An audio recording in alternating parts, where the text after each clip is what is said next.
Vamos a sumergirnos en casi 8 siglos de historia en la península ibérica. Es una historia fascinante, llena de conquistas, de una cultura deslumbrante y sobre todo de una transformación que lo cambió todo. Vale, para entender bien todo este periodo de casi 800 años, vamos a ir por partes. Primero, la conquista del 711, que fue rapidísima. Luego nos vamos a la Edad de Oro de Córdoba, una auténtica pasada. Después veremos cómo todo se fragmenta en las taifas, cómo avanza la reconquista desde el norte y, para terminar, qué nos ha quedado de todo aquello. ¡Vamos allá! Fijaos en el cambio, es que es brutal. En apenas 50 años, el mapa de la península dio un vuelco total. Pasamos de un reino visigodo en plena crisis a esto, a Al-Ándalus. Un cambio radical, de verdad. La gran pregunta es, ¿cómo pudo pasar algo así tan rápido? Pues para entenderlo, tenemos que viajar al principio de todo, al año 711. Es que fue, como se suele decir, la tormenta perfecta. Por un lado tenías al reino visigodo hecho un caos, con luchas internas por el poder, vamos, una debilidad tremenda. Y por el otro, un Islam en plena expansión, con una fuerza y una ambición arrolladoras. El choque era inevitable. Y la velocidad de la conquista es que es alucinante. A ver, en el 711, un ejército bereber cruza el estrecho, derrota al rey visigodo y a partir de ahí es un no parar. En poquísimos años caen ciudades clave, incluida la capital, Toledo. Y para la década de 720, casi toda la península es Al-Ándalus. ¿Por qué tan rápido? Bueno, no solo fue por la fuerza militar, ojo. También ayudó mucho que parte de la gente de aquí estaba hasta el gorro del desgobierno visigodo y no vio con malos ojos a los nuevos gobernantes.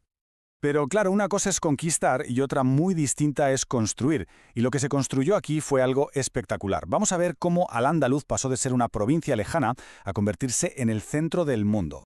Este ascenso al poder no fue de un día para otro, tuvo sus fases. Al principio, Al-Ándalus era, digamos, una provincia que dependía del califa de Damasco. Pero entonces aparece en escena un personaje clave, Abd al-Rahman I. Él era un príncipe omeya, el único que sobrevivió a una matanza de su familia. Huye, llega a la península, ¿y qué hace? Pues monta un emirato independiente, o sea, políticamente se desvincula de Bagdad. Y el paso final, la culminación, llega con Abd al-Rahman III, que directamente se proclama califa. Soberanía total, política y religiosa. Y esta fecha, 929, es fundamental, porque en ese momento, con esa proclamación, Al-Ándalus se pone al mismo nivel que los grandes imperios islámicos. Ya no es una provincia, es una potencia que mira de tú a Bagdad y a Damasco, un antes y un después. Y que nadie piense que el califato era solo poder militar. ¿Qué va? Era un estado súper organizado. Tenía una administración que funcionaba como un reloj, unos impuestos que generaban una riqueza brutal y con eso pagaban un ejército de mercenarios muy potente. Pero lo más increíble es lo que pasó en Córdoba. Se convirtió en la capital cultural y científica de Europa. De hecho, su poder era tal que los reinos cristianos del norte le pagaban las famosas parias para que los dejaran en paz. Pero claro, como en todas las grandes historias, los apogeos no duran para siempre. Tras la muerte de un líder militar temible, Almanzor, las luchas internas por el poder volvieron, y el califato empezó a resquebrajarse por dentro.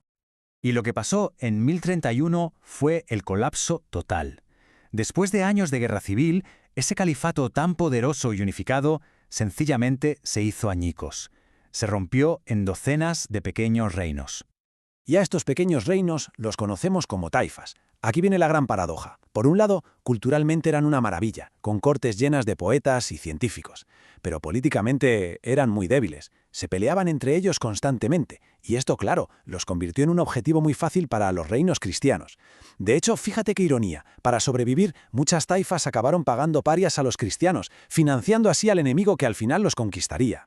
Viendo el percal, los reyes de las taifas, desesperados, pidieron ayuda al norte de África, y de allí llegaron dos grandes oleadas de imperios berberes, primero los almorávides y más tarde los almohades. Ambos eran movimientos muy rigoristas con el Islam y consiguieron reunificar al Andalus por un tiempo, pero su visión tan estricta chocaba mucho con la cultura andalusí, que era mucho más abierta. Al final, su poder también se acabó desintegrando. Y mientras todo este caos ocurría en el sur, ¿qué pasaba en el norte? Pues que los pequeños reinos cristianos, que hasta entonces habían estado a la defensiva, vieron su gran oportunidad. Y así empieza a coger velocidad lo que conocemos como la Reconquista. Pero ojo, no hay que imaginarlo como una guerra continua de 800 años. Fue un proceso larguísimo, con épocas de conflicto brutal, sí, pero también con largos periodos de paz, de pactos y de convivencia. Este avance cristiano tiene varios momentos clave. El punto de partida simbólico es la batalla de Covadonga, en el 722, pero el verdadero acelerón llega en 1031, cuando el califato se rompe. El golpe definitivo, el punto de no retorno, es la batalla de las Navas de Tolosa, en 1212. Fue una victoria aplastante de una coalición cristiana que básicamente dejó el sur de la península a su merced. A partir de ahí era cuestión de tiempo, y ese tiempo se agotó en 1492, con la conquista de Granada.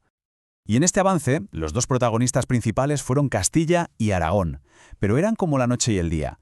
Castilla era una potencia de interior, enfocada en la guerra, en la conquista de tierras, con un rey muy poderoso.